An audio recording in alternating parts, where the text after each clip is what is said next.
everybody. Welcome back to the Retro Wrestling Review USWA podcast, episode 91. 91. Can you believe it? I'm your host, Gene Jackson, coming to you as always from the Retro Wrestling Archive in Gadsden, Alabama, along with producer Smokey, working behind the scenes to make all this happen. And let me, right now, let's get right on into bringing on my co-host. First of all, he's your favorite podcaster's favorite podcaster. I think we used that one last week, but I didn't come up with a new one, and that's what my notes say. So here he is. He's your favorite podcaster, I'm sure. Josh Briley of P3 Radio. Josh, how you doing this morning? Man, you're stretching it on out there, Gene, like a Laffy Taffy. But I'll take it however I can get it, as long as it's from the front. Man, how are you doing? Man, I'm doing. We're halfway through February, and the job hunt continues. So that's stressing me a little more each and every day. But you know, at least I've got old wrestling to try to help keep my mind off of it. So absolutely, it's gonna pay off though, Mean Gene. You're gonna be the CEO somewhere for this weight. No, I'm gonna be bagging groceries somewhere probably, but. It's getting down to the wire, but speaking of unemployment, let's bring on our other co-host. He's the owner, founder, and president of STSpod.club, and currently Jonesboro, Arkansas's favorite resident. Spoiler alert, it's Brian Trammell. BT, what's up, sir? Hey, man, well, how the hell are y'all? Still unemployed since September the 1st. If there's anyone out there who would like to give me a job working from home, I would be in debt. My best friend Gene and my favorite co-host P3 Radio Josh. I'm glad y'all are doing good today. I'm getting buck and brought to you by Jolly Royal Furniture. Open an old account or reopen an old account or open a new account. That's 122 South Street in Memphis. And Spaghetti Warehouse, 40 West Hulling Avenue, Memphis, Tennessee. And Rob will be here not this coming Monday, but next Monday. We'll be hitting Jolly Royal to open up his account, and I'm getting a big lasagna at Spaghetti Warehouse. And I don't know if y'all can see, but there's like a second microphone over here. So new in the studio with BT, and Rob will be one of the first guests there. I want to make two notes. I said something about the feeding the Undertaker pizza or something like that on Patreon. Yes.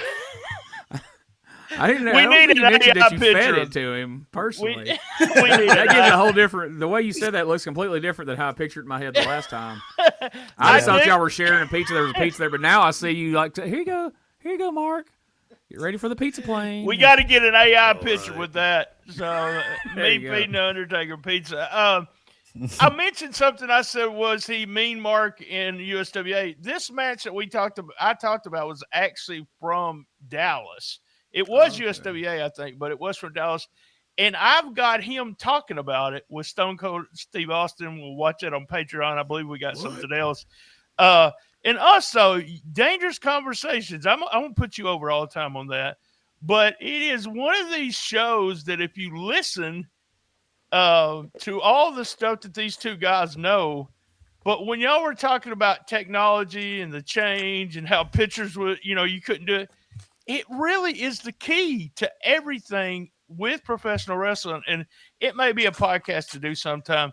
When you start with how wrestling was and how it is now, just look at the technology. Technology changed wrestling completely, like even all the way back to, when Henry Ford changed the way, with automobiles and everything. If you got TV, you got cable, you got streaming, every time there was a huge change, it was because of the technology. Just a great show. And me and you released Cassette Wrestling News episode 15 instead of doing that later. It's kind of a fun companion to this podcast, because the episode 15 that we released on the main feed is from July 1991, right smack in the middle of what we're doing right here. And so we planned it that way, right, Brian? We did. Yeah. That's why I want to release it then. So it would, that's it. Yeah. This is the kind of sharp skills and planning you can bring to your business if you hire either or both of us folks. Yeah, it could have right. just been dumb luck. This could have just fell out in July at the same time. But no, we'd been plotting this for months, and it worked out to perfection. So yeah. we're proud of that. But no, it's a great series. Check out the Cassette Wrestling News. There's a lot of interesting stuff on there because in 91, I mean, you're not going to really find many other places in 91. Like, yeah, people talk to dirt sheets and they would get interviews printed, but to hear them actually talk to people and like this, I think he said it was Steve Austin that once said this was like the original podcast, and it really is. It's interesting. Yeah, he put it over on his podcast one time. He was talking about Jeff. Jeff did UFC and all kinds of stuff, Jeff Osborne, and he was like, Jeff Osborne started podcasting because he sent out those cassettes, and Steve was a friend of Jeff's. When Steve was in USWA, he always talked to Jeff. And Jeff has, I mean, starting out, we've got a bunch of them on our Patreon all the time. If you like this series, you get them commercial free every week on Patreon until we run out of them. And then every other week's going to be on our main feeds.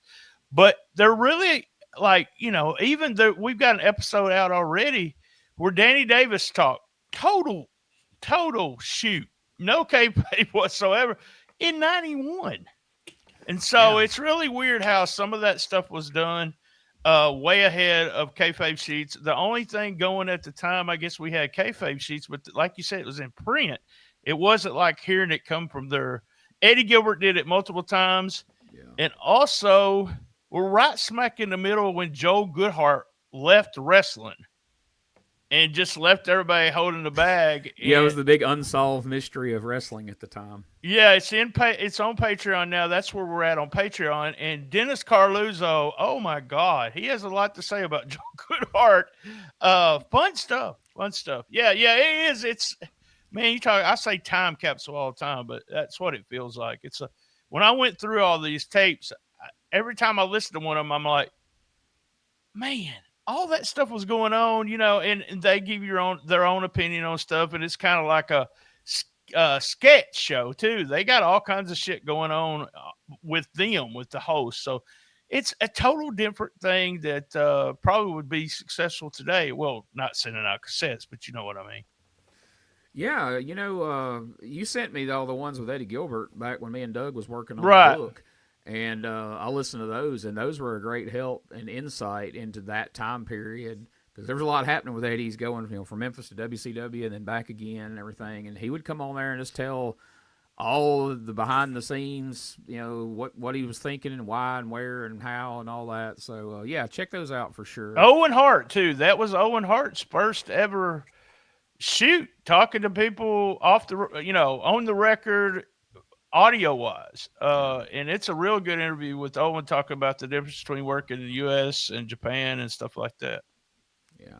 And we see how that turned out. So yeah, should have stayed in Japan, Owen. Real quick before we get going, I want to give a shout out to a great listener and friend of the show, Russ Stiles.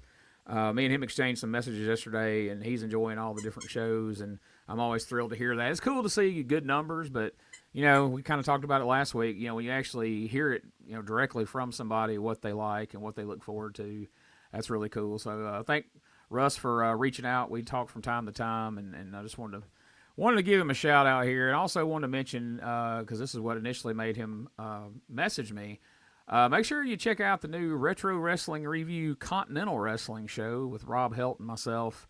Getting a lot of great, I mean, it's been out, as we record this, it's been out on the main feeds for less than 24 hours, and it's getting a lot of hits, and I've already had several people reach out to me about it and say they enjoyed it, and people have reached out to Rob, which made him feel good, because Rob says he has imposter syndrome and doesn't feel he should be doing it, but he does a great job. I know you listen to it, BT. I did. And I had the advanced copy. I got to listen to it. I really like it. But if you were a fan of Continental, or not even a fan, like we got a lot of people that joined us that didn't watch USWA during the period. But Continental is a very interesting story, and it has lots of people on it that are familiar with. You'll be familiar with their names. Fun show. I really liked it. Rob did a fantastic job. Rob's in the Ozarks right now, so shout out to Rob in the Ozarks on four-wheelers. So, yeah, he's got a whole nother YouTube channel he's got going about that, but I'll let him tell you about that on the next episode of the Continental Show. Right now, We're almost 10 minutes in, so we've got to head back to July 27th, 1991. Dave Brown and Michael St. John are there for another episode of USWA Championship Wrestling. They tell us we got a big day today, and holy cow, we're going to see Jeff Jarrett take on Leatherface right here in the studio. We're going to see the Barroom Brawlers taking on Uncle Danny and TD Steele. What are they doing, Uncle Danny? Anyway, going to see Awesome Kong in action. Eric Embry and Dr. Tom Pritchard against Jerry Lawler and Bill Dundee. Now, I mean, you listen to those matches, that's big-time stuff for the studio, especially from what we've been seeing. You know, they seem to have fallen into this, you know, they had a big tag match every week. It'd either be a tag or a 6-man or an 8-man or whatever, and everything else would pretty much just be squashes. But, man, we're coming in hot this week as we've got some matches that almost sounds like a card for the Pipkins building, if we didn't know better. But right after that, we go right into, I didn't clip this because I didn't know if the song would end up being trouble down the line or something. But we get a music video. It's a special look at Jeff Jarrett and Robert Fuller set to the tune of that song, Walking in Memphis. And this video is literally the most literal use of that song because this video is really just Jeff and Robert Fuller walking around Memphis, pointing at things like two guys that's never been to Memphis in their entire life. They're just walking around. They're pointing at Graceland. There they are standing on the side of the road pointing at the bridge.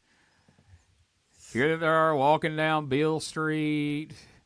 If you're watching on the video, you can see freeze frames. Here they are buying weed off some dude over on Beale Street. I can only assume. I got a buying weed story for Patreon. It'll go right with that. So there we go. Perfect. But anyway, so that's the video. Walking in Memphis, and these guys act like they're tourists that's never set foot in Memphis in their life. They've both been there, been around it all their lives. But anyway, what did you guys think of that video with Jeff and Robert?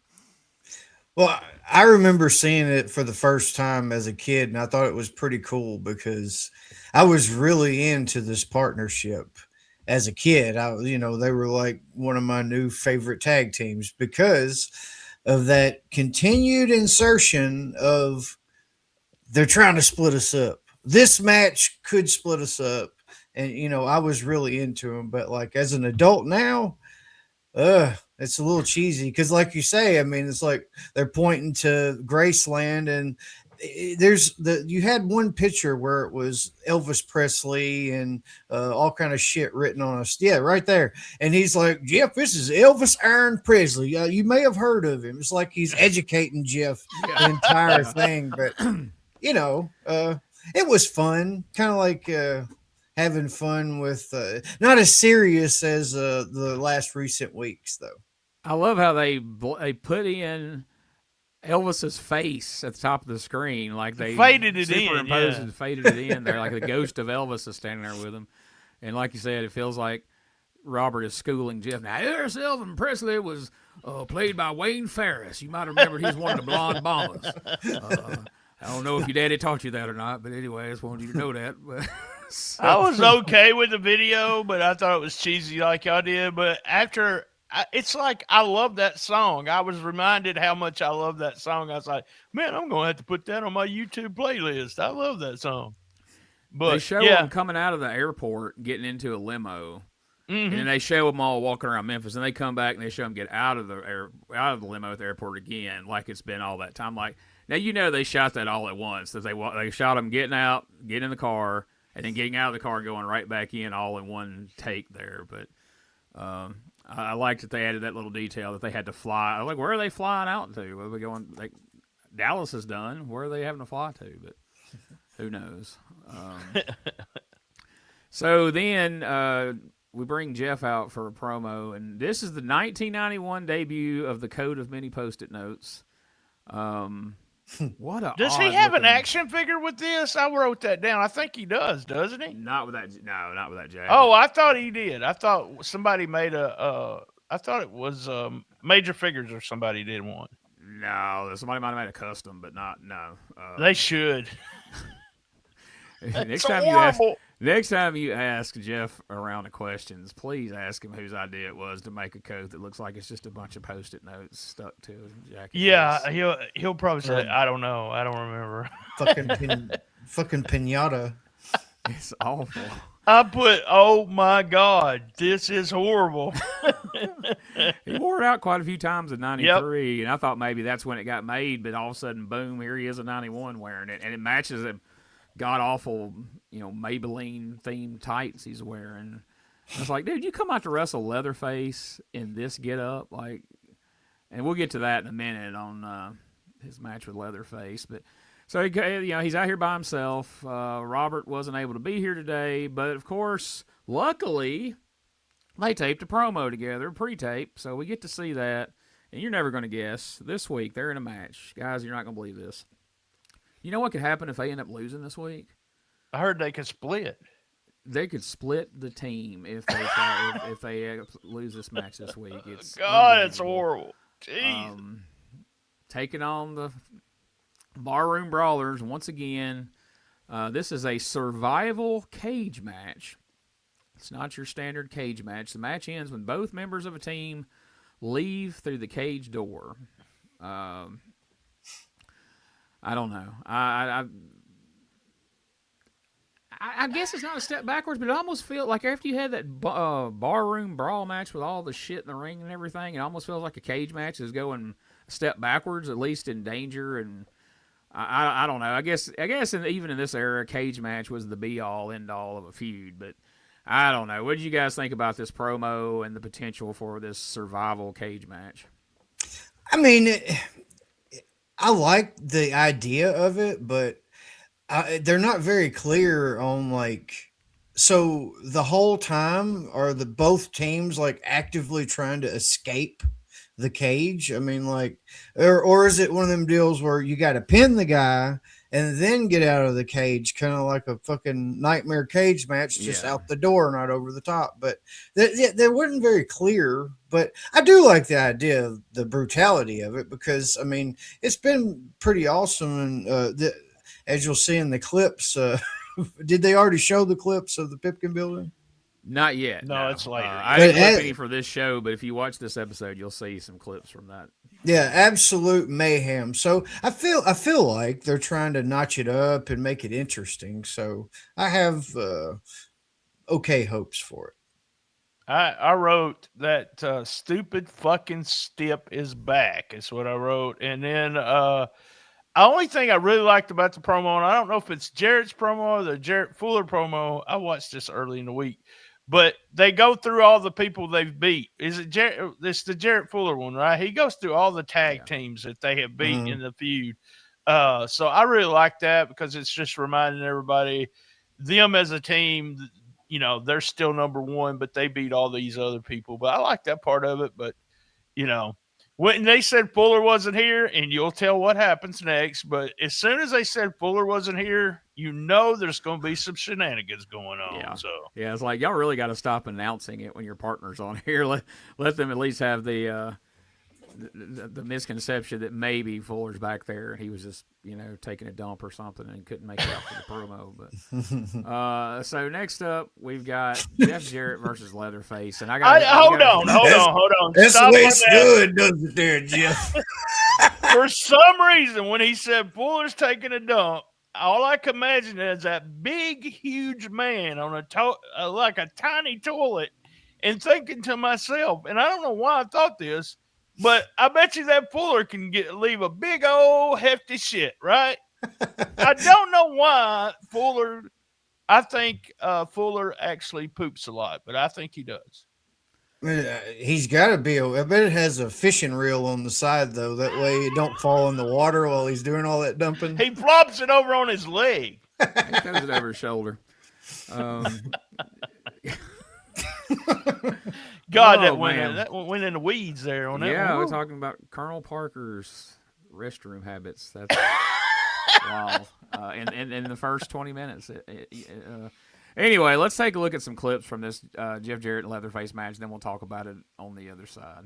Yamamoto, looks like he has him in tow. And I'm happy to report it looks like he does not have that goofy chainsaw. today. Maybe Tojo finally prevailed on him to leave that thing alone.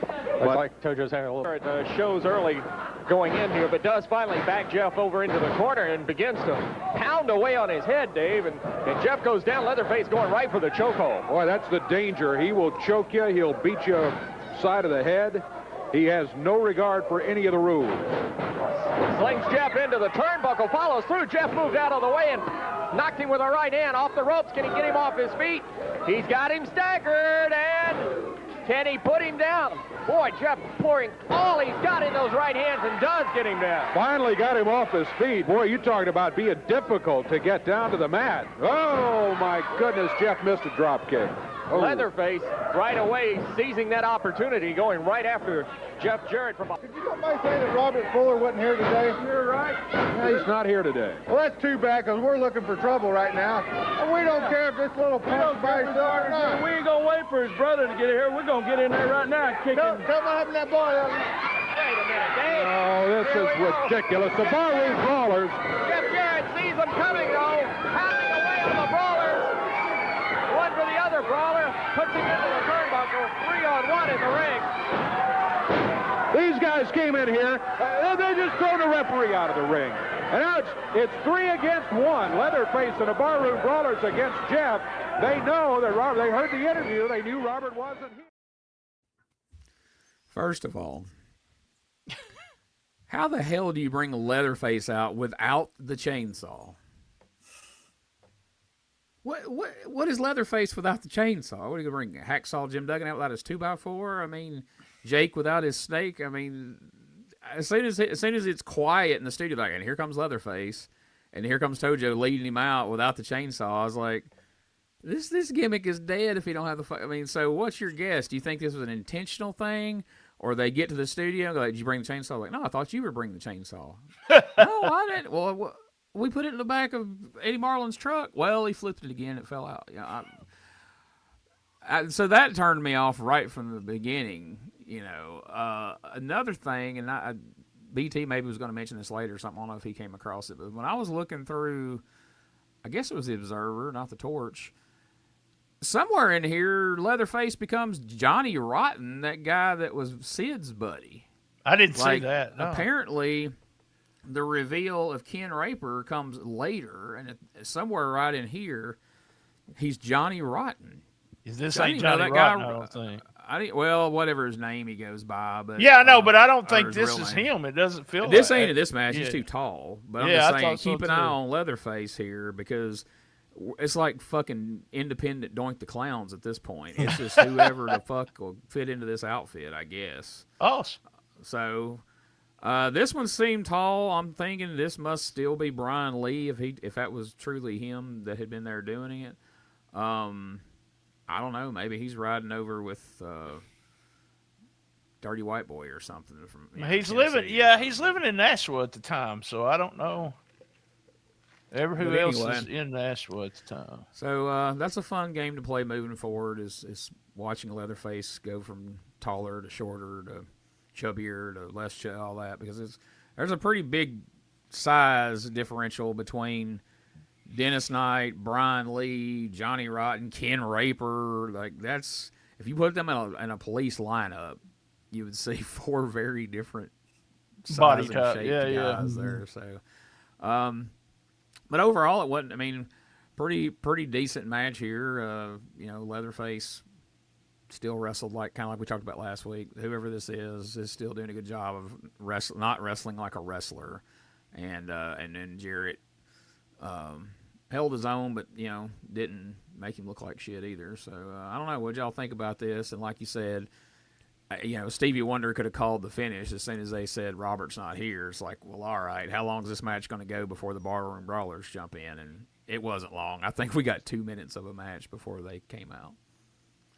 Yeah, you said it like, what is he without the chainsaw? I mean, it took a lot out of the presentation of it for sure. But, as you said, he's doing a good job of being the monster and not trying to be in there doing snapmares and shit. So it adds to the mystique and the believability, especially for me at this time being like 9 years old.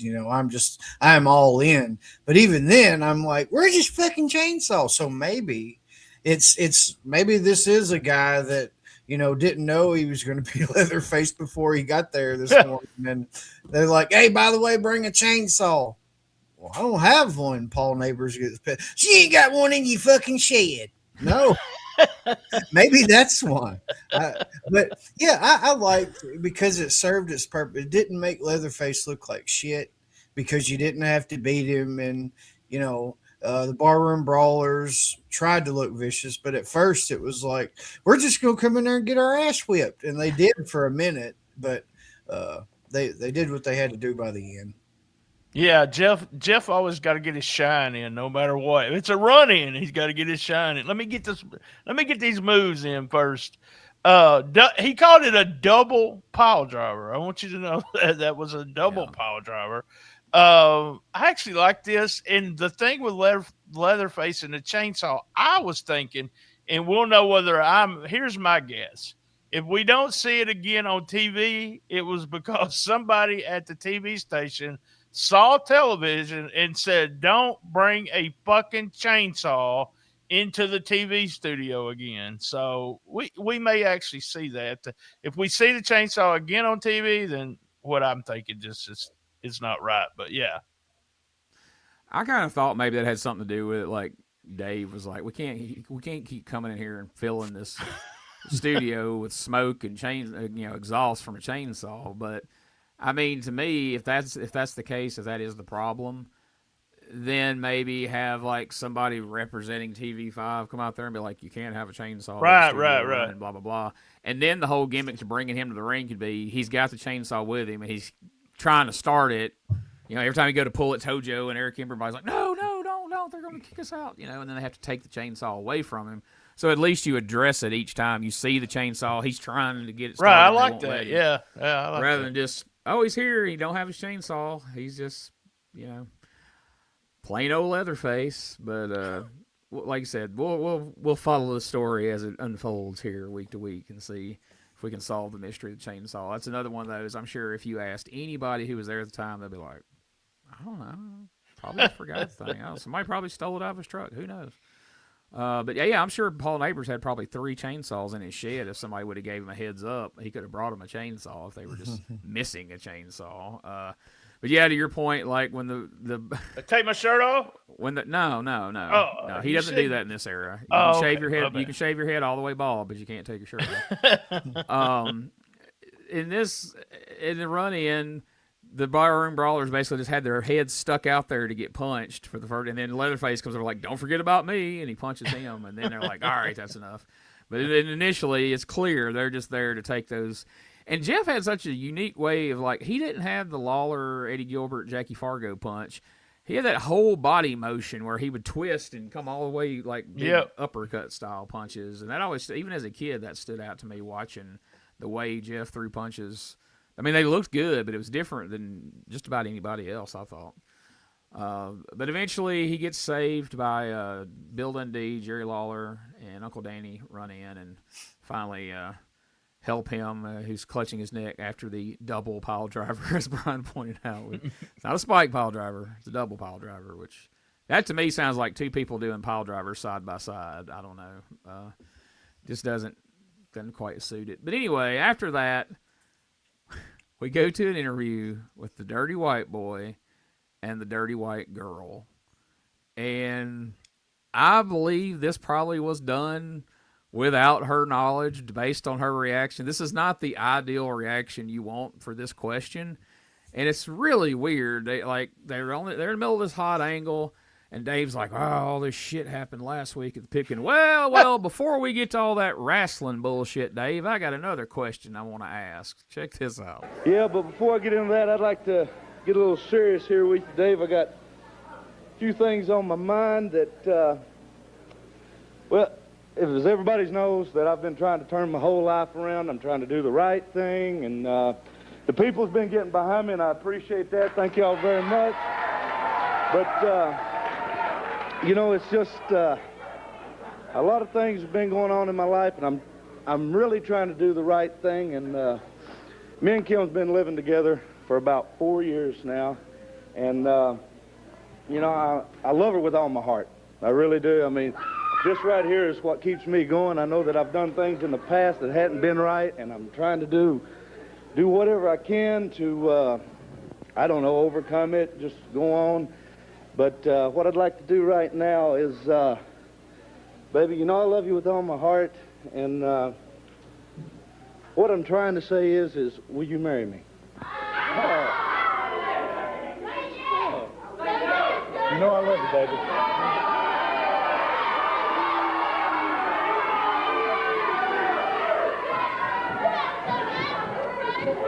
Yes. All right. You heard it. All right. Wow. I guess an official engagement right here, huh? Well, I didn't congratulations. mean to embarrass you, baby, but, you know, yeah. Woo! Yes!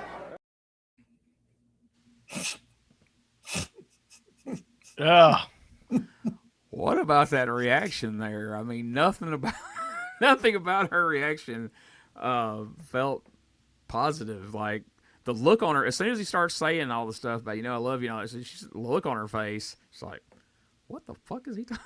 And then when he asked, that initial look of, go back and watch that again if you've only watched it once or you hadn't watched it at all. Watch it again and just watch her face the entire time he's talking through, asking her to marry him, and afterward. It's a very strange reaction. I mean, I'm very clearly she didn't know it was coming, and I don't know. What would you guys take? Am I reading something into that that's not there? What do you think? I think she probably did know, but I immediately, when I watched this shit, I went and checked WWF when Randy proposed to Liz out on camera on Superstar. That was my question. Thank you, Josh. And that was on that aired July the 6th. So this is a few weeks before. You know, I could see them trying to latch on to that momentum, and that you know, and Dirty White Boy repeated more than once, I'm trying to do the right thing, like he had been pretty much coached to say all this shit in a certain order. And then I truly believe Kim to be embarrassed of the situation. But, you know, if he was really coming correct, he would have had a ring and all this shit. So I think they were just trying to latch on to the moment.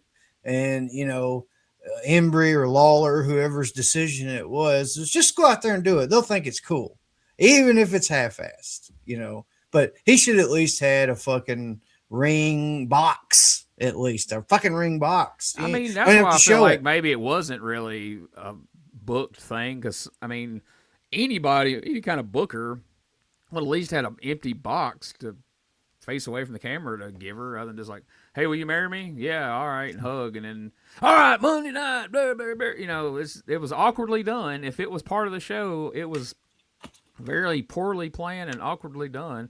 Trying to do the right thing. We've been shacking up together for the last 4 months. We're living in sin, baby. Her face when he said that was the best look of all. But my granny's watching, Tony.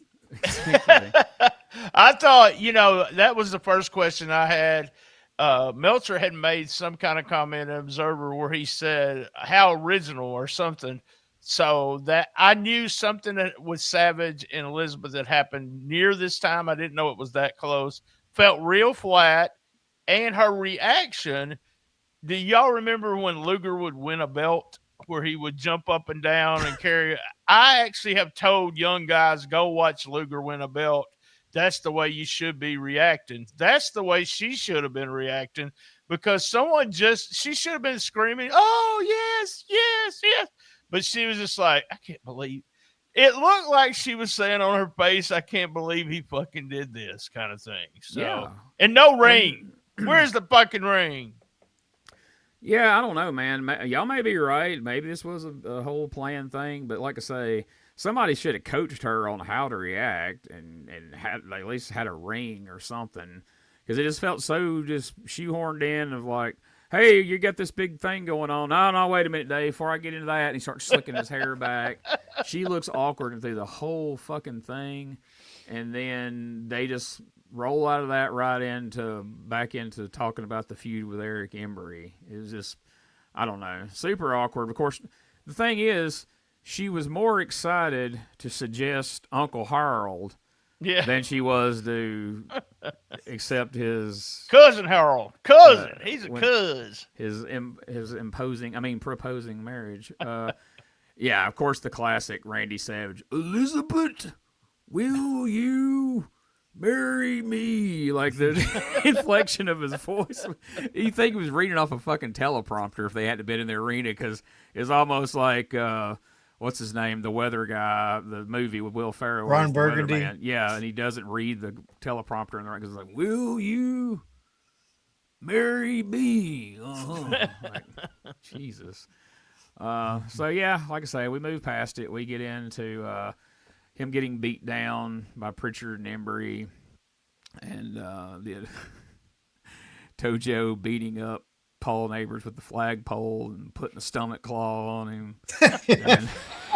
That stomach claw got me, man. In 1921, a shirted, protected stomach claw. Like, yes, Tojo was going to get it. Is this the clip you're talking about from the Pipkins building, and it had Eddie Marlin? Eddie Marlin actually tried to make the save there. Yeah. Was that? Yeah.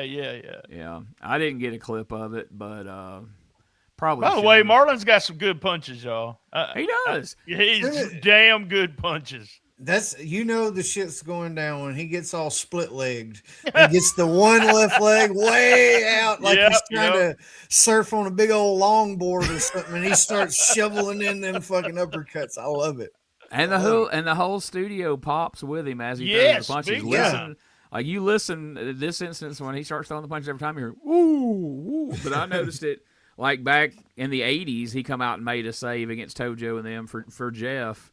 And the same thing, the whole crowd is like, ooh, every punch he throws. So, yeah, if it was a matter of just standing in the ring and throwing punches, Eddie could still be on top right now, which I guess that's what makes him the star of the show. Is this the segment where Cousin Harreld came out? And if it is, who is that guy? No, he comes out later. Okay, all right. They all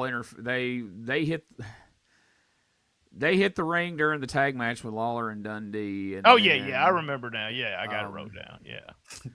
But the next up, so Dirty White Boy, he's proposed. They've talked about bringing Cousin Harreld, and of course Dirty White. It's funny because the implication of this the whole time seems like Cousin Harreld's somebody you should know who he is to some degree, because they don't go out of their way to explain it other than just. He's huge. He's 6 foot. Now, bear in mind when you see this clip in a little bit of him actually watch it. I don't think I have a clip of him coming out there, but I got some screenshots. But they say he's 6'9", 500 pounds. Now, wait till you see this guy. He's a big dude. He's nowhere even in the ballpark of 6'9" or 500 pounds. But he's so Kimberly says, "Hey, we should bring Cousin Harreld," and Tony Anthony's like, "No, he's not even a wrestler." Well, but he's big and he can fight. Well, Eric Embry and Tom Pritchard's reaction to this has got to be like top 5 funniest things they've done so far. This, if I wasn't going to clip anything else this entire show, this segment had to be clipped. So let's listen to Eric Embry and Tom Pritchard react to the threat of Dirty White Boy and Dirty White Girl bringing Cousin Harreld, as Eric Embry likes to say. Cousin Harreld, did you say? Did he say Cousin Harreld? Cousin Harreld? 6'9". Big boy. 500 pounds. Here? Cousin Harreld. Cousin Harreld. Yeah, that's what they call it, Cousin Harreld. Cousin Harreld. Cousin Harreld. Well, you know, he ain't no wrestler. He knows how to fight. Well, hey, we know how to fight. Cousin Harreld. Harreld. You know, hey, you. Cousin Harreld. He sounds like he's probably from the sticks of Mississippi or something, huh? Well, I have you to know he's from West Memphis, Arkansas, and he's West Memphis, Arkansas. Hey, Cuzzun Harruld, man. He's a big city slicker, ain't he? He's a big old city slicker, man. West Memphis, Arkansas. But hey, white boy, I heard you say that you're gonna marry this tramp here. You think that's gonna make her... Wait a minute, boy. Let me tell you something. This is gonna be unprofessional wrestling. You can cuss me all you want to, but you don't talk about my old lady like that. You understand me, pal? You guys, don't you walk around on me, boy, when I'm talking to you. You understand me? What? Look out! Look out! Pritchard and Embry doubling up on Tony Anthony. While Tojo and then this Texas got Cam over here. Here comes Eddie Marlin. Whoa! Oh! Eddie Marlin has about had enough of Eric Embry anyway. He nailed Pritchard and, oh my goodness, Embry just knocked him down. You know, you can't leave well enough alone. Embry and Pritchard have got it. Here comes referee Paul Neighbors. He's going to come. Oh! White girl, he's going right after Tojo. Boy, I'll tell you, Paul Neighbors really surprises me. Look at him. Throwing those left hands. Oh, we got a brawl going here all over the studio. Oh, look out. Pritchard's got Paul Neighbors from behind. Eric Embry has just jumped through the curtains. Looks like headed back toward his dressing area. Oh, look out, look out, look out, look out. Just way late. Look out, look out. Oh, no. Eric Embry with that trash can, Dave. Where did he get that? The free-for-all continues here. Tony Anthony lying on the...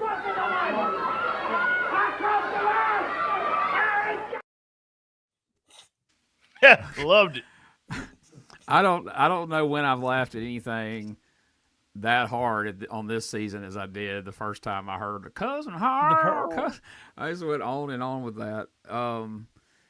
Yeah, you heard it right there. The crowd reaction for Eddie Marlin's punches were tremendous. And as good as Eddie Marlin's punches were, Paul Neighbors' punches were 100,000 times worse. Did you see that punch he gave Tojo in the background? It was like he was underwater. I mean, yeah. There were more realistic punches thrown on the old Batman series with the POW coming across the screen. I mean, but, and man, Tony Anthony sold that trash can more than Lawler sold getting hit by a car. I mean, he sprawled out dead just like Embry did when they split the board over his head recently. He just laid out there, and that was it.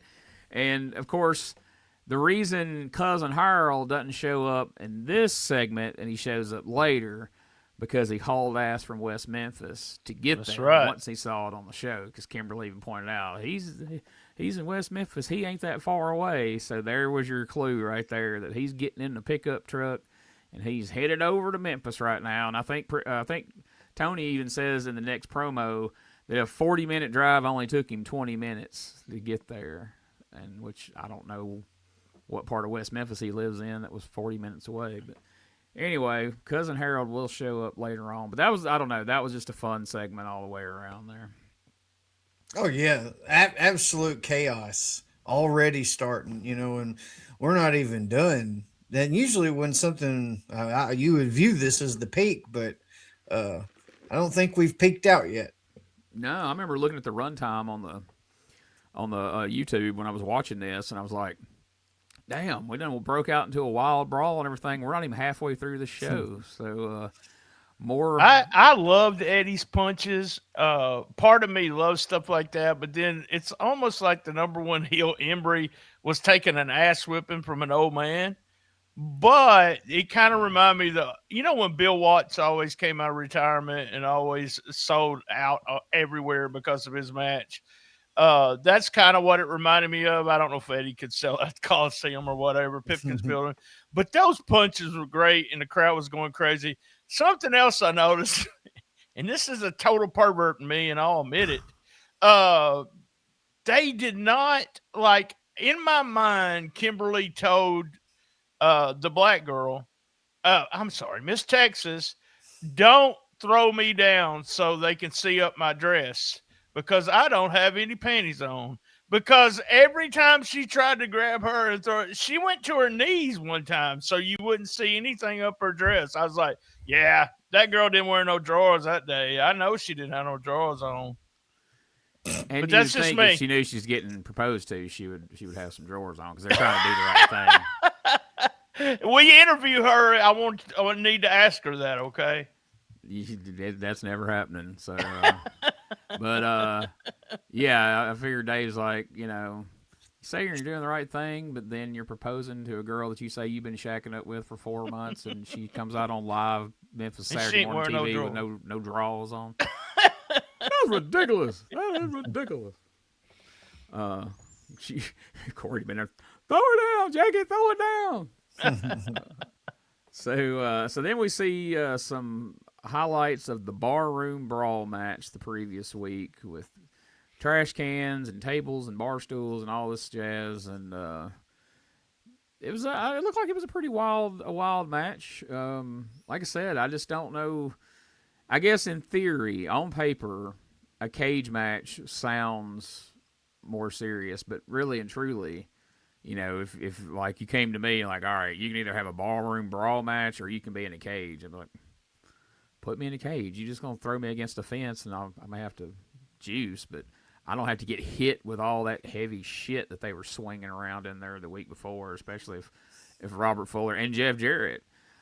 People don't think of Jeff Jarrett as being a tough guy, but as we've talked about in the last few weeks, and BT confirmed with Jeff, he was swinging for the fences every time he swung a chair or any kind of weapon. Jeff's coming to do damage. So I would much rather, if I'm a ballroom brawler in 91, I'd much rather have this cage match than I would that damn barroom brawl match. But maybe that's just me. Oh, I loved this clip. Me too. Like, I wish they would do shit like that now in wrestling, where you got the bar. It got me. Like when they're taking backdrops on it, some of it's demolishing, but it's still there, and they took more bumps on it. I love the way they incorporated all that shit, and it looked like absolute chaos. It was almost redeeming to me in a way of like, well, now I guess I will kind of pay attention when the barroom brawlers are on screen because I see what they're capable of. But this morning, though, where they did the run in, not so much. Yeah, I'm with you. That's totally crazy brawl road. I loved it. Everybody was in it. The referees got into the action. Nothing got settled. I guess that's why you would put them in a cage. Barroom Brawlers do a promo after this, and I got to laughing because they said people were aggravated. They're aggravating us, is what they said. And I'm thinking, what, you could have a feud because somebody's aggravating you. Well, the reason I don't like Dirty White Boy is because he aggravates me. So I don't know. That to me, I just kept laughing about the Brawlers. We're going to feud with these two guys because they aggravate us. You saying that reminded me when Jeff used to run around with that shirt that said, "Don't piss me off." Now I want Barroom Brawlers to have shirts that say, "Don't aggravate us." That goes up on our shop. So there you go. Here we go. You've made us another T-shirt. That's awesome. It's funny, like if you're just going back, if you're a fan on YouTube of old Memphis wrestling, and maybe you saw the '80s stuff and you didn't really see the '90s stuff or whatever, and you're just cherry picking random episodes from 91. Depending on what episode you watch, you could either be really impressed with the Barroom Brawlers or just be totally, like, your whole opinion of them would be, man, them guys suck. They didn't do shit. But if you see this clip, then your whole opinion changes. So it's kind of funny, from that initial run-in promo that first week, I was like, ugh, these guys are supposed to be vets. Like, how is that even possible? Then you see clips from next week, like, oh, okay, all right, these guys are pretty tough. And like you say, then they come out for this run-in with their heads stuck out to get hit. But it's funny to me, they've been here for a few weeks now, and we've yet to actually identify them singularly. They're just the Barroom Brawlers. And even, I think Michael St. John even says during some point when they're out here, like, we haven't even found these guys' names out yet.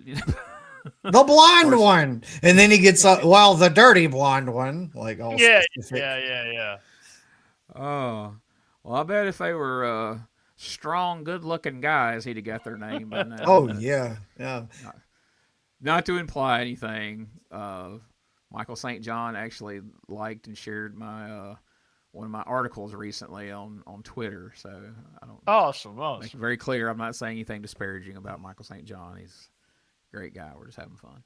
All right, so then we see the tag team match, Barroom Brawlers against, and this was the thing there for several weeks where we had this trend in early 91 where we're putting a pushed guy tagging with a guy who's more or less enhancement. But we hadn't seen that in several weeks until today. And even at the beginning of the program, when they hyped this match, like, we're going to see the Barroom Brawlers against Nightmare Danny Davis and TD Steele. A little bit later on, like, Dave almost whispered it, kind of like that he knew you couldn't justify that enthusiasm saying TD Steele's name based on how he'd been used up to that point. But I get the theory of it, though. But again, like we talked about before, Uncle Danny can go in and look strong, and then eventually they're gonna pin TD Steele. But no, not in this case. They don't have to pin anybody because old Double J's looking for some revenge. I almost wish I'd have got a clip of this. Did they get a deal on some boards that split down the middle or something? I mean, we had Tony Anthony split one over Eric Embry 2 weeks ago, and now Jeff comes in and first time it doesn't split, and then he splits it on the other guy. That just felt really weird for them to use a big flat board twice within 2 or 3 weeks' time. When there for a while, we didn't even keep weapons around. We're having to bring coffee pots and garbage cans and shit out of the office. Well, they must have got like a deal at a discounted, like Lowe's had some shit on clearance or something, or Paul Neighbors was cleaning out his shop and like I got some boards y'all can use. Look at these. Can we use these for anything? Yeah, bring them with you. We'll do something with them. Like they discovered how to gimmick them, and I did replay this like in slow mo, and dude. The Barroom Brawler that actually splits on his arm. Like he throws his arm up and it's just bam like that. So I think they gimmicked it enough to where you still had to get a whomping on it, not so it wouldn't just fall apart out there. It sounded great though. Oh yeah, for sure. And Jeff would come up with one of those again, and in '93 that promo where all the managers were out there together when he was feuding with Brian Christopher and his assortment of managers. You remember he come running out with that board and he hit, God, it was Zeke Rivers and Mike Samples and Burt Prentice and all those guys, and he come out and he hit 2 or 3 of them before the board finally split in two on one of them. And then the guy that turned into an Arab guy at the end of '93. What was his Mr. deal? Clyde. Mr. Clyde got some board action. That's right. I think that may have been the one that broke on was Ali bin Khan, a.k.a. Mr. Clyde. Childhood You friend talk of about the TD Lawlers. Steele, but that crowd was putting him over like crazy. Did you hear them? Oh, they were oh, chanting yeah. TD, TD. And then Jarrett's promo cracked me up because he just got double pile driven. Double pile driven. There we go. And he's out there with that promo. It's just like, they didn't hit me. They Didn't wrap a towel around his neck. I guess they didn't learn that trick until 93. Dundee at least would have had a damn Holiday Inn towel wrapped around his neck at real least. tight. Come on. That's a good point. That's a very good point. Yeah, TD's one of them guys where the crowd wanted to be behind him, and they usually were because when he would do his when he would fire up, do his little Apollo Creed dance and shit, they would get behind it. They knew in the end he was going to lose, but I think maybe seeing him coming out tagging with the light heavyweight champion, they're like, oh shit, TD's time's here. Finally, they're going to start doing something with him. Well, he was gimmicked up too. He had the hard hat, the steel on the back of it. So like, it wasn't just like Chris Frazier walking out. Like he was more enthusiastic too. And he had to be a local guy. So hell, they may have known him.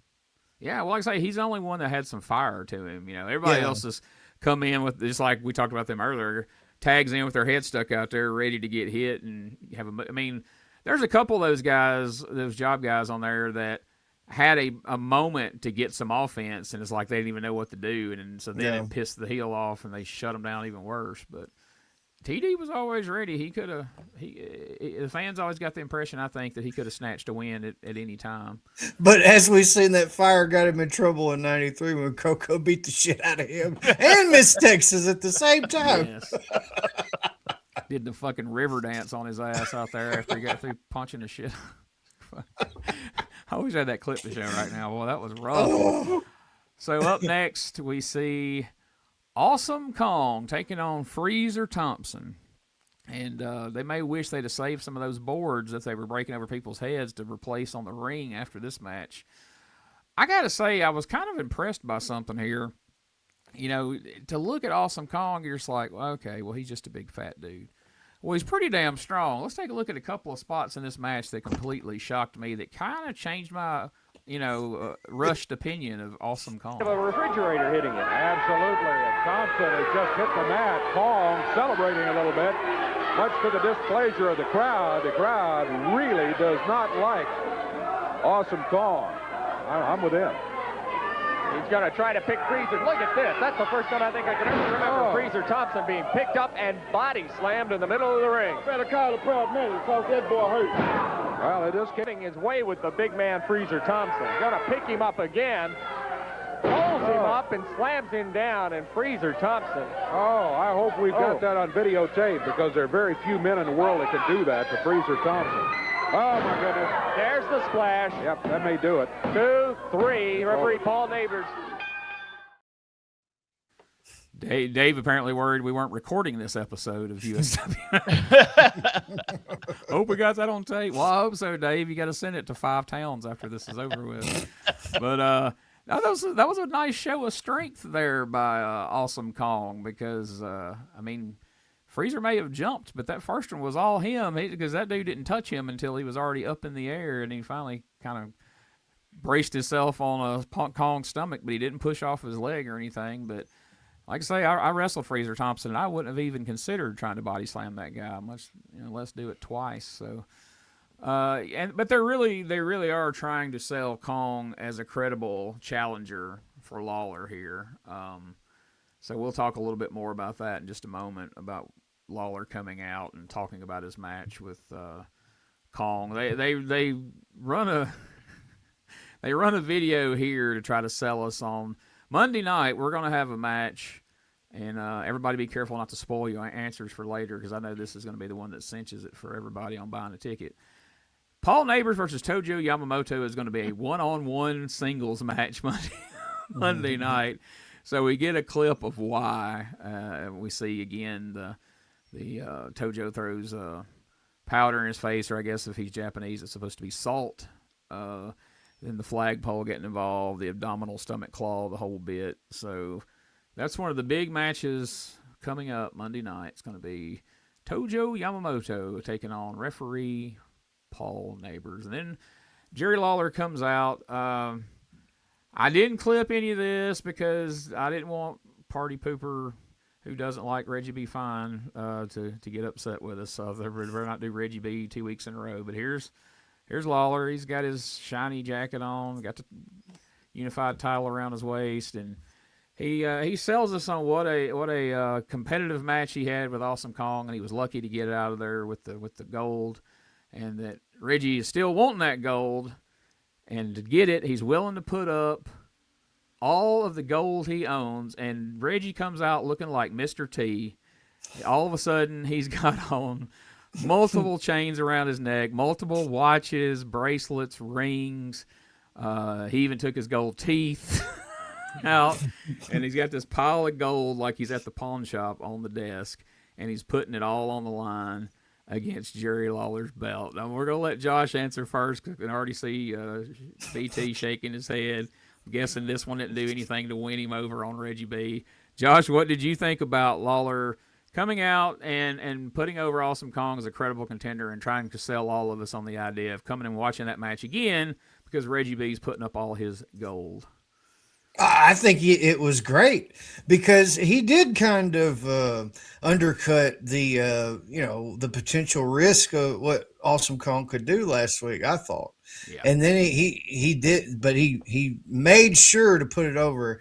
And dude, I didn't get to say, but like, You were right. That Awesome Kong match that we saw versus Freezer Thompson did 1,000 times better for him and the presentation of him than it did with, I even forget who the match was last week, Oh, but take a guess of who would not be impressive in a match against anyone.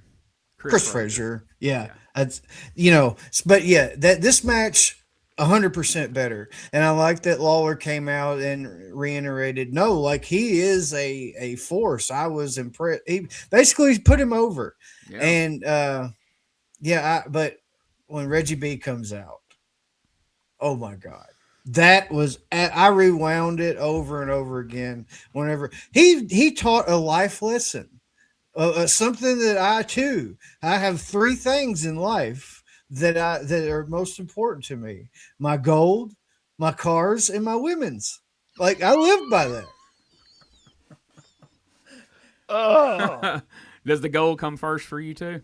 Absolutely. I like that he was having so much problem getting those necklaces off that finally Lawler goes, "Well, you don't have to take all of them off. I believe you. They're all gold." Because he was getting so hung up and getting those off, he couldn't hardly do his promo. So Lawler just like, quit. All right, BT, let us have it. no. He said he kept rewinding. I kept fast forwarding. So I'm not a fan. The thing, I will give him props, though, that bump he did when Awesome Kong hit him in the corner. Oh, the flare bump. He did the flare bump. It was hilarious. I absolutely loved that. Other than that, I just can't deal with Reggie B. Fine. So that's so disappointing. I'm telling you, it's Richard and Melvin Penrod all over again. He's gonna shit all over our good time every week. I'm sorry, guys. I'm not going to. I'm just not a fan. That's all I'll say. I mean, is it just strictly your racism, or is there something? Yeah. I think it is. I think it's just strictly that. I feel like y'all had some bad dealings at some point, like possibly maybe one of those gold chains he's wearing. He swiped from BT Express in a dressing room or something. Yeah, Lawler said his concern wasn't that he was going to win the match and find out all the gold was fake. He believed the gold was real. He was afraid that as soon as he won the match and got all Reggie B's gold, he was going to be arrested for receiving stolen merchandise. I like that. Yeah, that was hilarious. My thing with Reggie is he's fun, like as an undercard guy, because he's funny, like BT described. He takes that funny bump after the splash in the corner, and it's eye-rolling and silly, but it's entertaining. But it's hard sometimes to pass that off as the main event angle. Like when the mid-card comedy guy that's always just been kind of here for laughs and doing jobs and whatever is now suddenly managing the top heel in the main event. He's got to say and do funny things because that's his shtick. But then again, they always say funny doesn't equate money. So I can understand where that could be an issue. I don't know. I find him too entertaining to get too hung up on it. But I wish we had every week we had a how many people were there to kind of measure that, because some weeks we have it and some weeks we don't. I'm thinking this is a week we don't. Do you have this week's attendance? I can't remember. By the way, did I mention that Lawler did a fan? Y'all mentioned that, but no. Yeah, I got the fans for this show. Okay, great. I look forward to that. Lawler did a fantastic job putting over Awesome Kong. You both mentioned that, but I wanted to say that he had shit on him last week, but to get a rematch, we wondered why they didn't put the belt on him last week. We were talking about it to get him over, but Lawler put him over big time on that promo. That was a talent that Lawler had that, I don't know, he didn't always, when he wanted to use it, he could use it and it worked well. I mean, Lawler could go out there and cut a promo, and if he wanted to, could make you believe that the popcorn guy is a credible threat this Monday night, and he's worried about it, and, he's going to need everybody there to back him up. And also in times like last week, if he's not into it, he don't put him over at all, and then you're just like, okay, well, this is just a match to have a match. But I think, kind of like us, I think probably the only thing he had seen of Awesome Kong was that match with Frazier, and he probably thought, oh, shit, I got to try to sell a main event with this guy. And he went out and did a half-hearted promo last week, plus the Reggie B comedy aspect of things. And just like Awesome Kong kind of won us over in this match with Freezer Thompson, I figure in the course of his match with Lawler, Lawler realized, like, oh, shit, this is a guy. I can make money with this guy. We can do something with him. And that's why his tune completely changed on this week's television. But I was listening to an old episode of Between the Sheets where they had brought on Scott Bowden. They were talking about 1985 because I listened to it a while back as me and Ray Russell was doing the 1985 show. And so I was seeing what was being said, back around that time. And, Bowden, they were talking to Bowden about how there was times that Lawler could make it feel like that AWA World Championship match that Monday night was going to be the biggest freaking thing ever. And then there's a couple of times in there where, for whatever reason, he seems annoyed or whatever, and he's just kind of like, yeah, I got a title match Monday, Didn't go into the whole, this is my lifelong dream. And so sometimes it felt like the biggest thing in the world, and other times it didn't. And he went through this whole spell in 85. If you go back and watch 85, where he seemed like he was phoning it in through half the year. Like the match he had with Eddie Gilbert where it was supposed to run Jimmy Hart out of town, even though Jimmy had already left town a week prior and was already in the WWF. Those promos were not classic Jerry Lawler promos like, oh, God, I got to go down there and see this. He was just kind of like, yeah, when I beat you Monday night, Eddie Gilbert, Jimmy Hart will be out of here, and then it's on to looking for the world title again. So he can make a match and break a match, but I agree with y'all. This is an instance where suddenly between his match with Freezer and then that promo from Lawler, I have a whole new outlook on Awesome Kong going forward. So after that, that stuff with Reggie B goes on for quite a bit, it feels like. Yes, feels like forever. So then they tell where they're going to be, and they're Jonesboro, Ripley, Grenada, blah blah blah blah blah. Then we get a promo from Eddie Marlin talking about the stipulation in Jonesboro that night, lumberjack match between Lawler and Embry, and he's assigning himself as a lumberjack, and he hopes Lawler throws Eric Embry to his side because he's going to do a number on his head. I loved that. I loved it. And that's his town, too. Let's remember, Eddie Marlin's town is Jonesboro. He tried to get that crowd up there, so. Hey, good job, because, just based on, even though everything was geared towards selling Monday night, that whole deal sold Jonesboro that night, what they saw the fighting amongst Eddie Marlin. If you'll notice, Eddie does a lot of that when it comes to Jonesboro, and if he's not there, you don't see anyone walking out to say, we're going to be in Jonesboro, we're going to do this. But, that being his town meant a lot to him to get a good crowd. Just like that time in 93 when we were watching, and he trots out the Harlem Knights, their first time in the studio. We're going to be, He's like, look at these two big bastards. They're going to be in Jonesboro tonight. Yep, You need to get out there and see them. Right, guys? Yeah, we're coming to Jonesboro tonight. Yeah. Like, oh, God, they ain't ready for promos, Eddie. Let's not throw a microphone in their face just yet. So next up, our expiration of time match, Eric Embry and Tom Pritchard versus Jerry Lawler and Bill Dundee. And, man, just a couple of weeks ago when Lawler's chasing Embry all over the studio, if you'd have said, hey, in a couple of weeks we're going to have Lawler and Dundee against Embry and Pritchard right here on TV, it would have been hard to believe. But, of course, the first fall ends up getting stopped immediately because Cuzzun Harruld made it up from West Memphis, Arkansas. And, like I said, I didn't get a clip of it, but here's a shot, and you can kind of, based on the size of Miss Kimberly there, that he didn't look 6'9" to me, or maybe he's close to it, I guess. But I just feel like if Sid was standing there, Sid would probably be a head taller than him, right? He's at least 6'5", 6'6", because Dirty White Boy's over 6 foot, right? Yeah. I'm thinking 6'6" is fair. I think 6'9" is an exaggeration. I don't think he's quite 500 pounds. But for every inch of height that he has, it looks like he's missing. I'll refrain from that joke. Hey, he might not be wearing no drawers neither.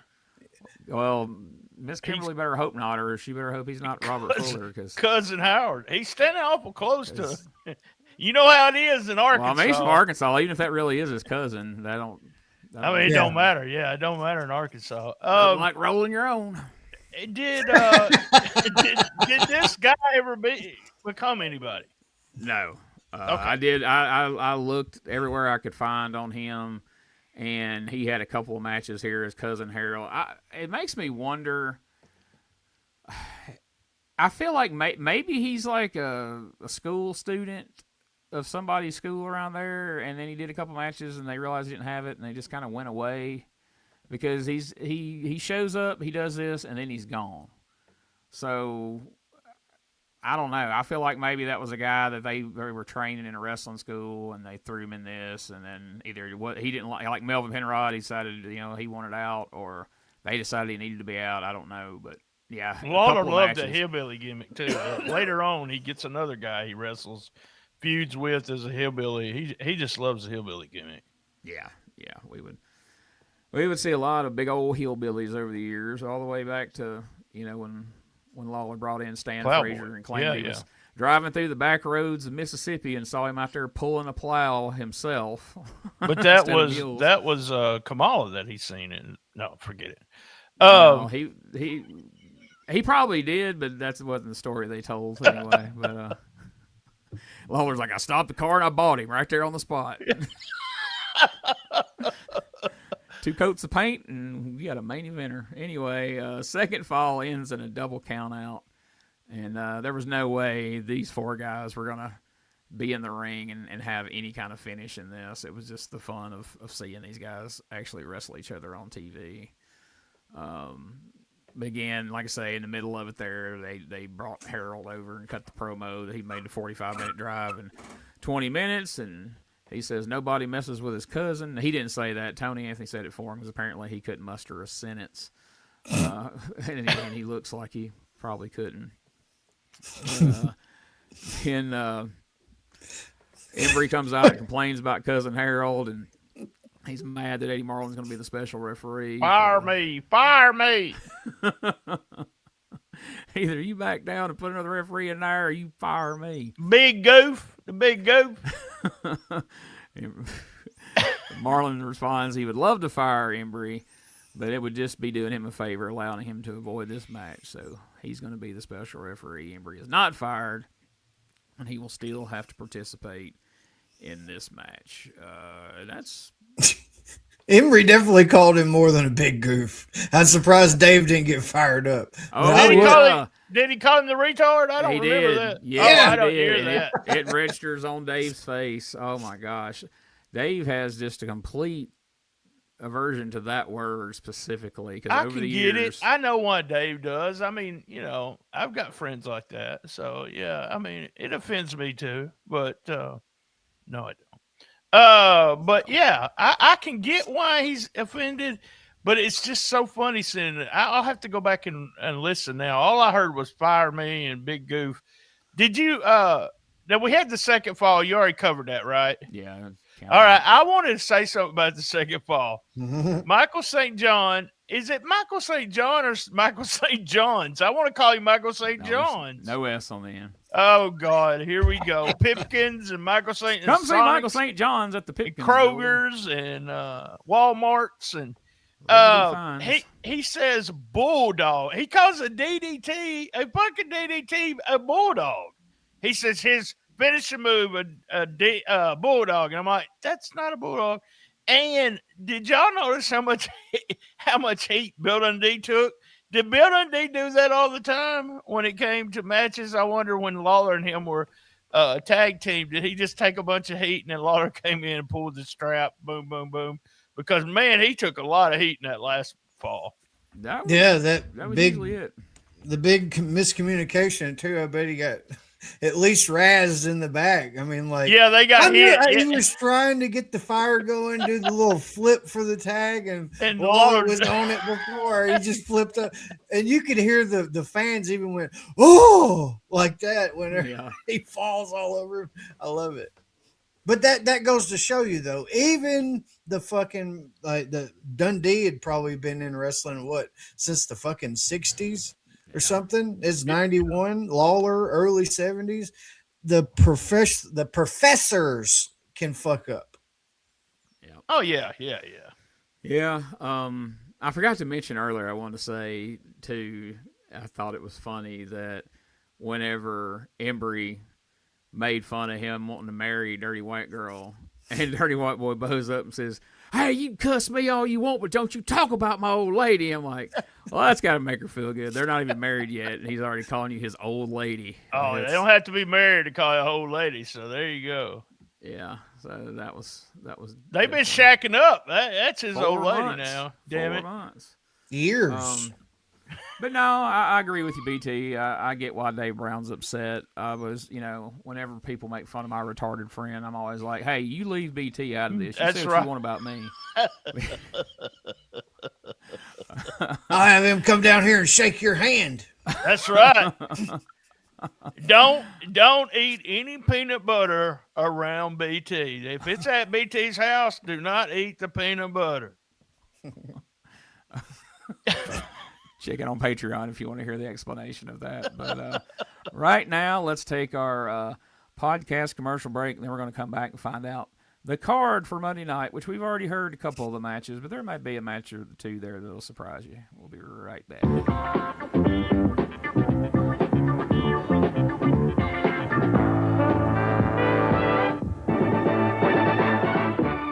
Hey guys, Ray Russell here. Lots of new stuff happening here at WrestleCopia.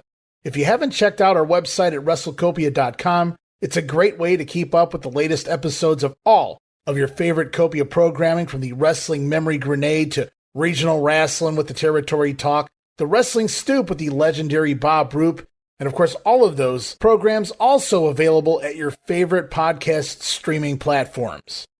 And if you want to stay up to date with everything going on in the Copia world, all the latest news, random thoughts, fun videos, pictures, and more, make sure to join the more than 33,000 followers over at Facebook.com/Wrestling Grenade.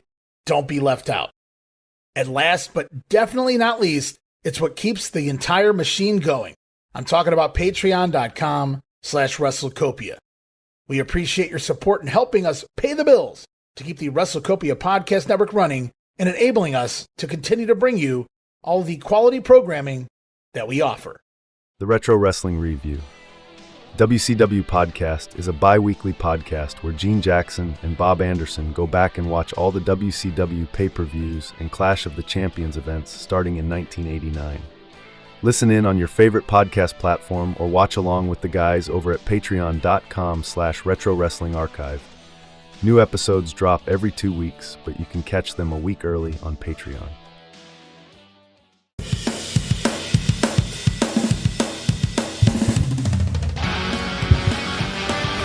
Tired of the same boring wrestling podcast? Need something with attitude, chaos, and maybe just a little cussing?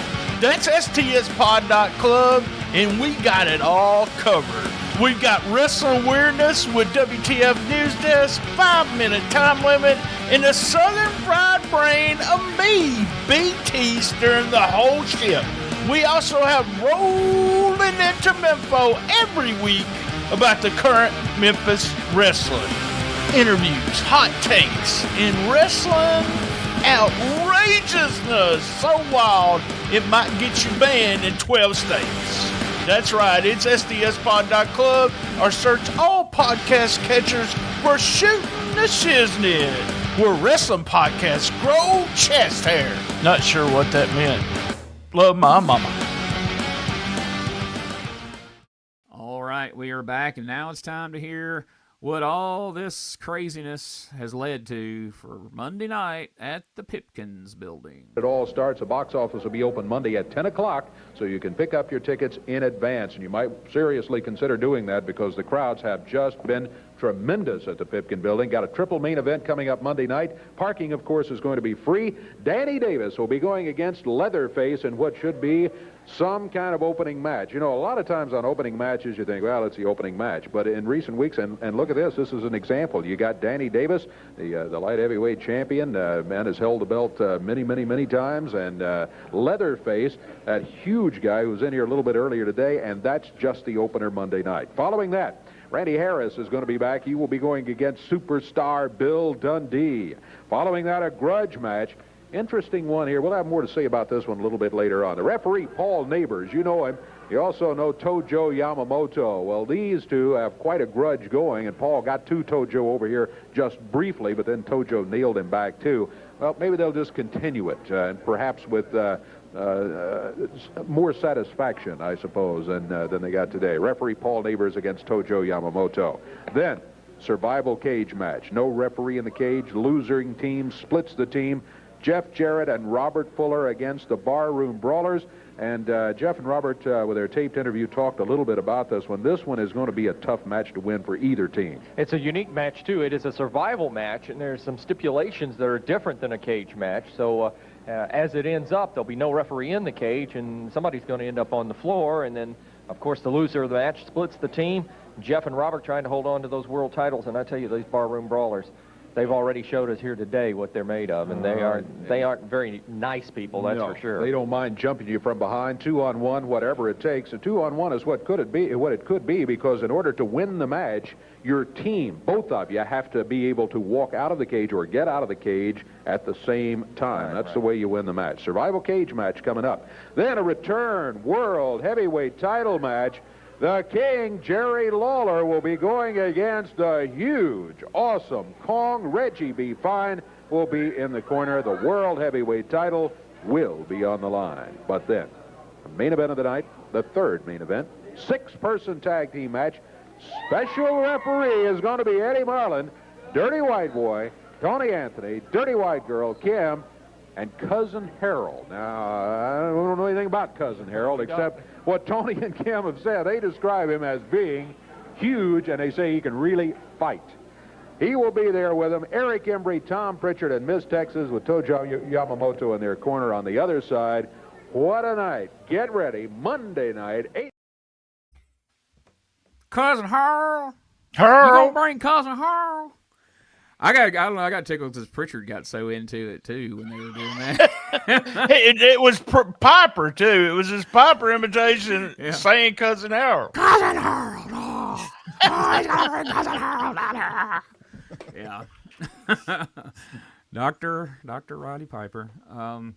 So there you go. Poor Bill goes from being in the televised main event to wrestling Heartbreaker Harris down there, the guy that ran Doug Gilbert out of town apparently last week. Doug wrestled him, and then he wasn't anywhere to be found. He went to Japan around this time, and when he came back from Japan, it was time for the Dark Patriot to invade Global. So Doug may pop back in here and there, but he's pretty much going to be out for a little while now that Global's getting going. And of course, Eddie Gilbert's going to be in Global, and then eventually we'll be watching a USWA episode of 92, and he'll come strolling out with the GWF North American title belt on TV after leaving over a dispute. But we'll get there soon enough. So there's the card, guys. What was your... These are really going to suck for the next several weeks because it's going to be like a foregone conclusion what BT's least favorite part of the show is. But yeah, just skip me on out. At least Josh can surprise us. What was your maybe we'll do it like a minute, like on yours. What was your least favorite part besides Reggie B? But Josh, what was your least favorite part of the show? It's Leatherface showing up without the implement. Nightmare on Elm Street would have been a very different movie if Freddy was just like strangling people. You know what I mean? Like he has to have his weapon. Even Jason, I want to see that motherfucker with a goddamn machete or a shovel or some shit. But yeah, it took so much out of it. Yeah. Having him show up. Even with Tojo out there manning the chains and letting him loose and the craziness of it, it's not the same. It doesn't have that big of a fear effect. At least, like you're talking about, at least bring that son of a bitch out not running if you have to. That way, the thought of he might do it. But, yeah, that was just absolute nonsense. You know what had the same effect on me as Leatherface showing up with no chainsaw? What's that? When Uncle Danny showed up in Smoky Mountain with no star on his face. Oh. Felt weird, man. It just didn't Nitro. Right. He was Nitro Danny Davis. And that's before Monday Nitro, so they took that from Uncle Danny. They should have had to pay him, but anyway. All right, so not counting Reggie B. Fine, what was your least favorite part of the show? Look, Reggie B. Fine was the least favorite part. Maybe Cousin Harreld, maybe. I love Cousin Harreld? You Cousin Harreld? So... Yeah, I was never a big hillbilly hillbilly gimmicks. Well, you don't either, like so. R-word people either. So No, I don't. You don't like Reggie because he's black. You don't like Cuzzun Harruld because he's special. Thank God there's not any anyway. So for me, I'm going to co-sign Josh's. I mean, y'all know how much I like the pandemonium of him coming in the studio with the chainsaw going and the smoke everywhere, watching Dave Brown's face as he coughed and trying to clear the air. Come on, quit bringing them out here. Coming into the studio. That goofy chainsaw. There's nothing goofy about it, Dave. Yeah, I mean, you'll think it's goofy when he comes over there and parts your hair with it. I mean, I wish Lance would have been there for Leatherface one week because that would be, come on. He'd have his hammer out. Around me with that thing, and of course, Corey. This is ridiculous. He got a chainsaw in here. That's ridiculous. Get him out of here with that chainsaw. Yeah, I've had a couple people message saying, when's Corey Macklin coming back? We missed the Corey Macklin impression, and they missed Burt Prentice. And I was like, well, you're in luck, because we're going to see those guys sooner or later in 91. So there you go. All right, so what was your most favorite part of this week's show? It's got to be the redemption of Awesome Kong and everything surrounding that. The Lawler promo and his interaction with Reggie and the sacrifice of the gold and stuff. Like I love that entire thing. And yeah, I absolutely like. I don't know if I showed it enough, but I was just supremely disappointed in Awesome Kong last week because I thought that. I'm not rose-colored glasses, goddamn ultraviolet red glasses is the way I was viewing it. And I didn't understand why, but here we are. I've seen this as well and totally redeemed himself. I want to go back and say one of the worst parts was Dirty White Girl's reaction for the marriage proposal. That was pretty bad. The whole segment fell flat. I liked Embry on every promo here and loved watching Marlin punching him and him selling those punches. So that was my favorite part. Yeah, from an entertainment aspect, I got to go Eric Embry and Pritchard on the Uncle Harreld stuff. If I'm analyzing it from a review perspective, and you can take Reggie B out of the equation. But if you just look at Jerry Lawler's portion of that promo and what we talked about earlier, the fact that he came in and you come out of this episode between his match and Lawler's promo, you come out of this episode with a completely different view of Awesome Kong. And it's just, and I know we get to a point sometimes where we kind of roll our eyes at some of Lawler's promos, and he gets to a point sometimes where he falls in these ruts where every other week he's threatening to have a hot night at the Mid-South Coliseum or Pipkins Building or whatever it may be. It just goes to show how great Lawler was at a promo, and when he wanted to, he could make you believe whatever it is he's selling out there, and then he can turn around and tell you about the softball game coming up, or they're going to be at the video store this afternoon. But before that, you're totally locked into whatever he's saying, and this was just a great example of that, I think. So, and yeah, I'm glad BT brought that up. Whether it was unplanned and she was caught completely off guard or it was completely laid out, her reaction to the marriage proposal just ruined that. I mean, I felt horrible. Bad for Tony Anthony. Tony Anthony's a great guy, and I just felt bad for him at the end of that. She had probably suffered through 4 years of, we're common law married now. We ain't got to have no fucking paper says that. And then he comes out on TV and says this shit. Yeah. She probably, when are you going to ask me to marry you? When are you going to ask me to marry you? And then he does it, and all the way home he's like, I finally asked you to marry you on fucking TV in front of the whole fucking world, or at least North Tennessee. And that's how you react? Oh, when we get home, I might be trying to do the right thing in wrestling, but when we get home, it's going to be the wrong thing for you, bitch. I'm just kidding. We're just joking. Tony Anthony was not an abusive husband that we know of. All right, so taking all of that into consideration and hearing the full card there, are we buying a ticket to go to the show Monday night? Yes. Even if I only saw that it was Uncle Danny versus Leatherface. That right there alone just terrified me. And I thought that, well, if he does bring the chainsaw, he might cut off one of his arms or some shit. Like it's very illogical thinking at that age. But yeah, I can see I was it. scared for my family, man. That's right, and you knew that he wasn't going to do too much damage to Uncle Danny, even with his chainsaw, because I don't play. even with a chainsaw. So, BT. Yeah, I'm going because of the Lawler promo saying that Awesome Kong was tough. So I'm thinking to myself, he's going to win the belt. Also, 1991, I had been around the business a lot, so I kind of thought we were going to see Lawler lose because they would actually put somebody else over, and just the idea of Embry and Pritchard and Dirty White Girl. And Anthony, not big cousin Harreld Pearl fan, but and just for a guilty pleasure, Paul Neighbors against Tojo. I just want to see that. So for some reason, but yeah, I'm saved the best for last, Josh. Yeah, saved the best for last. All that other stuff, yeah, but the real reason I want to see Paul Neighbors and Tojo Yamamoto. Plus, we got to know if they have to split the team. I mean, that's right. Yep. God forbid the team gets split and we're not there. We would be kicking ourselves in the ass for the rest of our lives. Like, where were you the night they split Jeff Jarrett and Robert Fuller? Well, I didn't go that night because cousin Harreld was there, and anyway, I won't finish that. So, all right. Well, now I'm interested to see, now that I know that you have the attendance on this, because there's some other things at play here too, but we'll see what all you got, BT. All right. Hit us with it. Cool beans. We went to Jonesboro, Arkansas first that Saturday night. We had Leatherface beat Davis. Danny Davis. Anthony beat Pritchard. White Girl beat Miss Texas. Pritchard and Jarrett. It's what it says. Pritchard and Jarrett beat the Brawlers.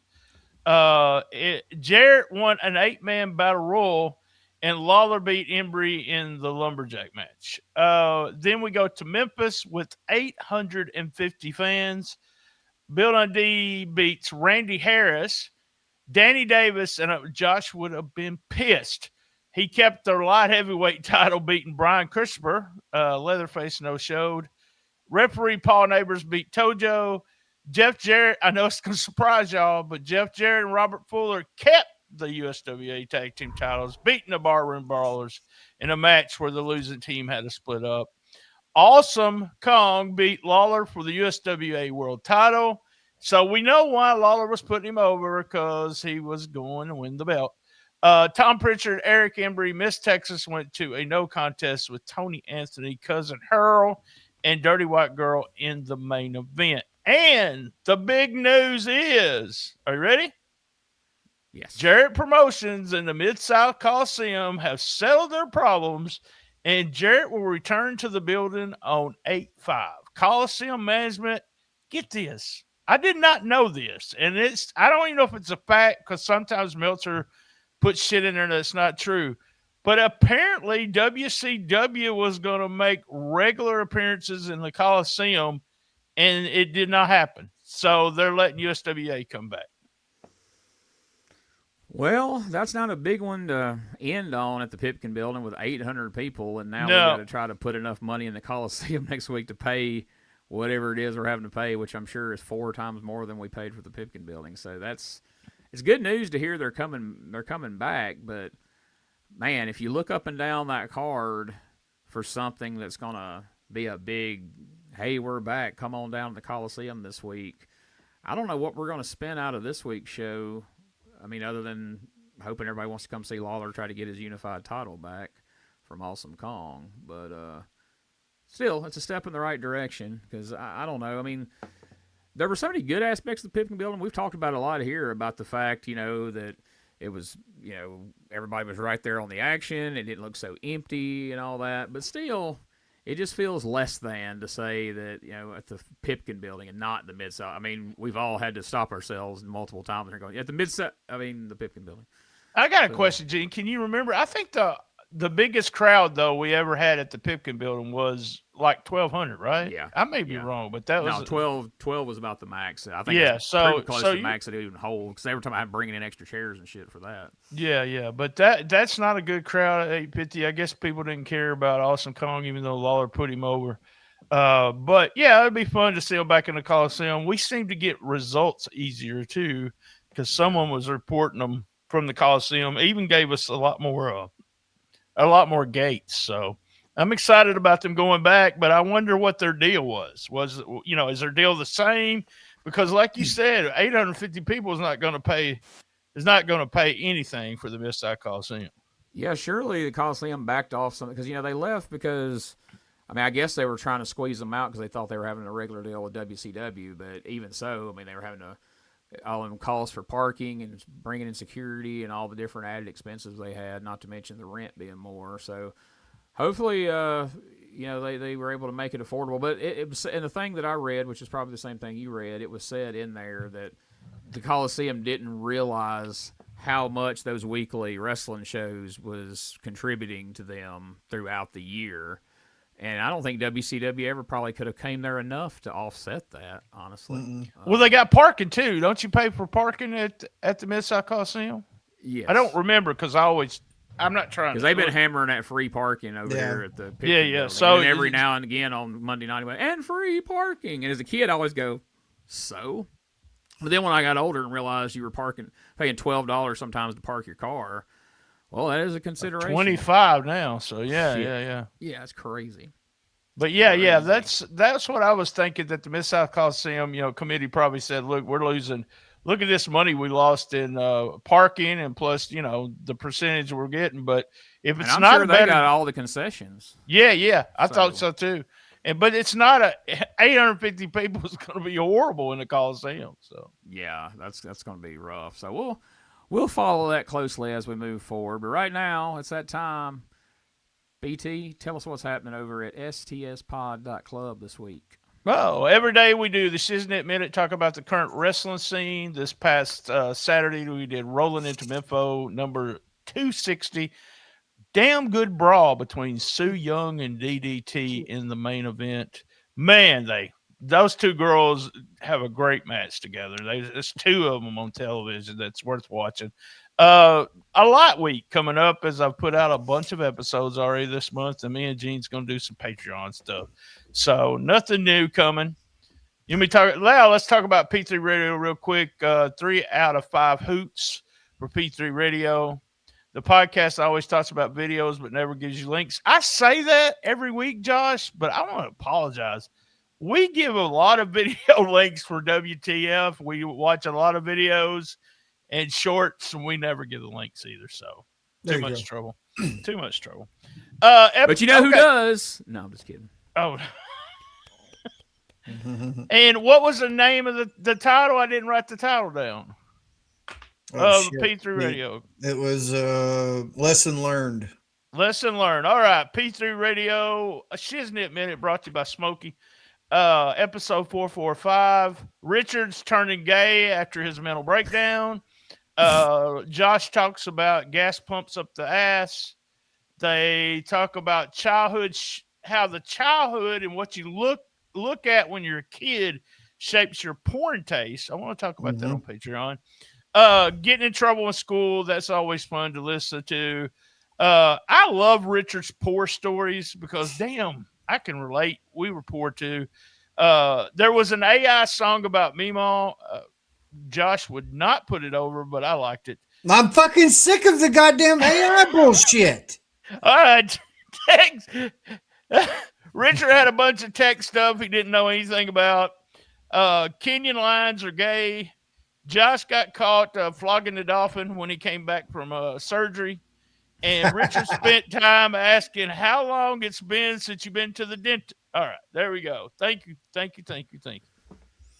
Producer and by the Smokey way, got we got a Richard episode up on the retro review. It came out this week with me sitting down with Richard talking about P3 Radio.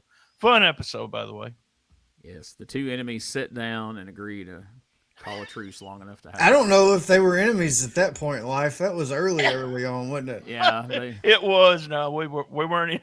They liked each other back then. That was before the Randy Travis incident. So yeah, that changed everything. But that's somehow Josh doesn't get Josh doesn't get heat off that. Just Richard. It's strange. I think Richard's refusal to acknowledge the situation is serious was more I infuriating than think Josh actual actually content. watching the TV shows and showing up to talk about them is actually what makes Josh better than Richard. So there you go. Oh, he didn't. Josh didn't tap out after one season and have a breakdown. Uh, You think that's what? You think that's what did it? You think a year of 1993 USWA and us putting over Melvin Penrod is what led to Richard's? It's his mental break. He's like, turning mental gay too already, and that knee is still hurting. So man, that was a bad mental break. Yeah, if he couldn't handle 93, I don't think he could have handled Texas versus Tennessee. I think Eric Emery would have done him in. I really do. But I don't know, though. He really didn't like the Harlem Nights. He didn't like Melvin Penrod. He didn't like the Harlem Nights. So I don't know if it's just he didn't like fat people or black people or fat black people. I don't know. But that's a topic for another day. Probably better to be said on Patreon, right? Let's go to RetroWrestlingArchive.club. Instead of me reading off a bunch of links here every week, you can just go to RetroWrestlingArchive.club. They're all there. All the different podcasts, the YouTube channel, the Patreon, all of it is in one convenient location. Just go down the line, pick the one you want, click on it, and you can check out all the different podcasts, which, like I said, I counted it up. I'm involved in way too many podcasts, and it seems like we just keep adding more. But I'm looking forward to that one that me and BT's going to be doing soon about Ozark Mountain Wrestling and Burt Prentice. Doug and Tommy talked about Burt Prentice some on this week's episode of the Dangerous Conversation show. If you hadn't heard that yet, check that out. Podcast.com. Even talked about old Ronnie P. Gossett a bit on there, and I played a clip for them of Burt Prentice and Ronnie P. squaring off on the mic, and they had some fun stories coming out of that. So make sure you check that out. And I also, my co-host for the Continental show that we put over at the top of the show, told me that he had heat because he did not realize until last week when I put the picture on the screen that producer Smokey is actually my cat. I was like, well, there's no reason you should have realized that because that's actually an old gag from Cheap Heat TV Live when I used to do the show with Xanders and them. And at that time, I did the show like in my living room. And at different times, Smokey would jump up and he'd look into the camera sometimes, or he'd walk on the couch behind me, and he was making all these cameos. So we just thought it was funny to make him the producer. And I didn't really do that here through the whole first season. I just randomly threw it in because one morning I was sitting here recording this, and Smokey was actually sitting over there in the recliner looking at me, and I felt like he was judging me because I wasn't mentioning him. So I made a couple of mentions. BT kind of latched onto it. And I legitimately had gotten a couple of messages of people going, who's producer Smokey? Why does he never come on screen? So that's why I put his picture on the screen. He's backstage, damn it. That's what he's busy. Yeah. He's one of he's not Eddie Marlin. He doesn't have to be seen on screen. That's right. He's content with being a difference behind the scenes. But yeah, Rob was like, I had no idea. And I was like, well, that was the idea. That's so fun. There you go. But I'm sure we'll talk about it some more on the next Continental show. But anyway, that's it for this week. Please come join us on Patreon for the Hot Mics After Show. You never know what's going to happen there. BT's already teased a couple things, but this week, one of the things we're going to do, we are going to go back and watch the infamous Gypsy Joe versus New Jack match and discuss it as we look over it. So that should be interesting. Plus, you never know what else is going to come up, especially when BT's involved. So we'll catch you here next week for another episode of the Retro Wrestling Review USWA podcast. Love my mama. I do as well.